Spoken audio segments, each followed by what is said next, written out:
Hello everyone, and welcome to today's presentation. I'm excited to be here with you to talk about something very important, cervical cancer. The title of our session is Cervical Cancer, Prevention and Screening, and we'll also explore why regular screening is so crucial.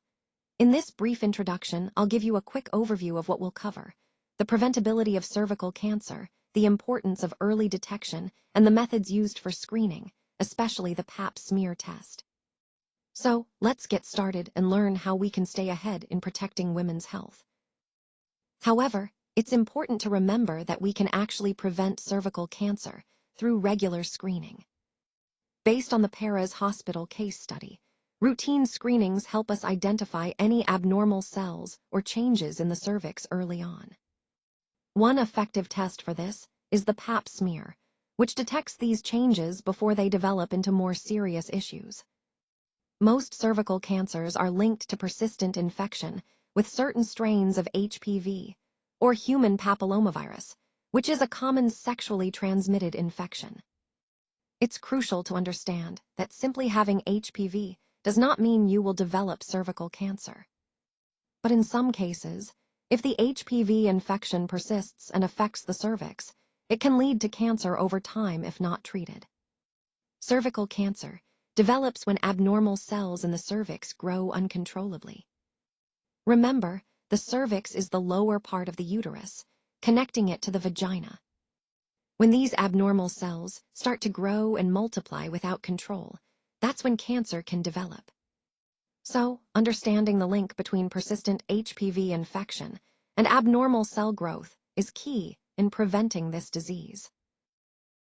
Keeping false claims and negligence cases at bay is crucial, but it's equally important to connect with experienced oncologists for proper consultation.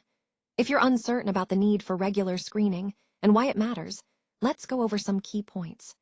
Regular screening for cervical cancer is vital because it helps detect changes in the cervix early, often before symptoms appear. Catching these changes early can lead to more effective treatment and better outcomes. It also reduces the risk of the cancer progressing to a more advanced stage, which can be more difficult to treat. By staying vigilant and scheduling regular screenings, you're taking a proactive step in protecting your health. Remember, early detection through screening can truly save lives, so don't overlook its importance in your overall wellness plan. Known as dysplasia, this is the early stage of cervical cancer, and it's a crucial phase because it allows us to detect potential problems before symptoms even appear. By identifying these abnormal cells early, women have a much better chance of receiving timely treatment, which can be life-saving. The key tool here is the Pap smear test, which helps us locate these abnormal cells accurately. Cervical cancer typically develops gradually over several years, and the tricky part is that in its early stages, symptoms are often absent. That's why regular screening is so important.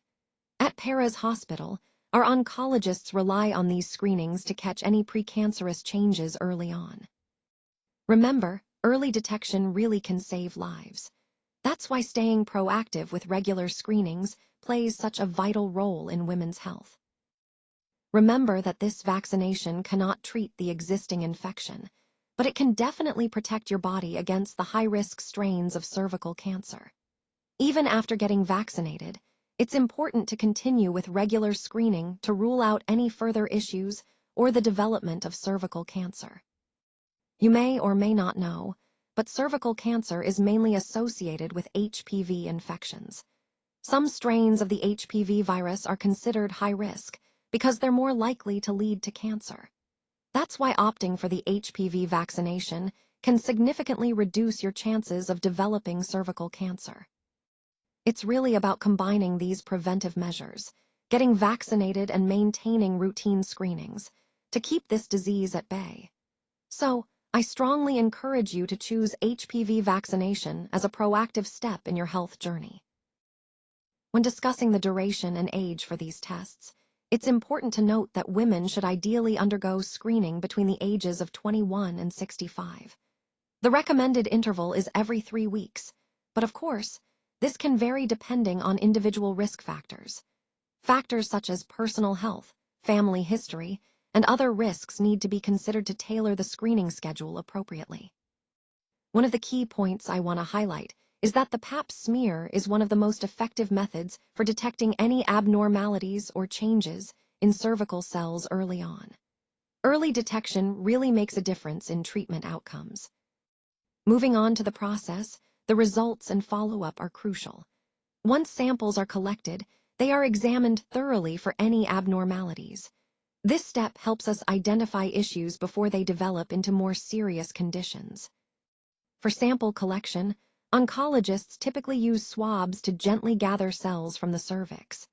This is a straightforward procedure, and as we saw in the Perez Hospital case study, the healthcare team uses the most effective and easiest methods available. And just to emphasize, the Pap smear is a quick, painless, and simple test. It's usually performed during a routine gynecological exam, making it convenient and less intimidating for patients. Lastly, the main benefit here is that this test is a quick and simple way to screen for cervical cancer and related symptoms. Regular screening can truly save lives by catching issues early when they are most treatable. It's important to remember that the treatment plan will ultimately be decided by your oncologist, based on their thorough assessment of your specific situation. Now, some of the common procedures include the loop electrosurgical excision procedure, or LEEP, which is used to remove abnormal cells from the cervix. Another option is freezing abnormal cells through cryotherapy, which involves freezing and destroying those problematic areas. A detailed cervical examination, often involving colposcopy, allows the doctor to get a clear view of the cervix and identify any abnormal tissues. The key takeaway here is that early detection is crucial, and the good news is that most of these treatment options are quite successful and less invasive than you might think. For example, once abnormal cells are located, our oncologists at Perez Hospital can treat or remove them before they have a chance to develop into cancer. So, the main message is that with early detection and appropriate treatment, the chances of successful management are very high, helping to protect your health and well-being. Let's quickly review the key points for cervical cancer screening. As per Perez Hospital's guidelines, women should start screening at age 21. For those between 21 and 29 years, it's recommended to have a Pap smear test every 3 years. This test helps detect any abnormal cells early on. Once women reach age 30 and beyond, the screening approach shifts slightly. Instead of the Pap smear every 3 years, it's advised to get an HPV test every 5 years. HPV testing is more effective at catching high-risk infections that could lead to cervical cancer. The overall message is that early and regular screening is crucial for prevention and early detection. If you have any doubts or questions about your screening schedule, I encourage you to speak with the oncologists at Perez Hospital today. They can provide personalized advice and guidance. In summary, starting at age 21, follow the recommended screening intervals to stay proactive about your health and ensure early detection if needed.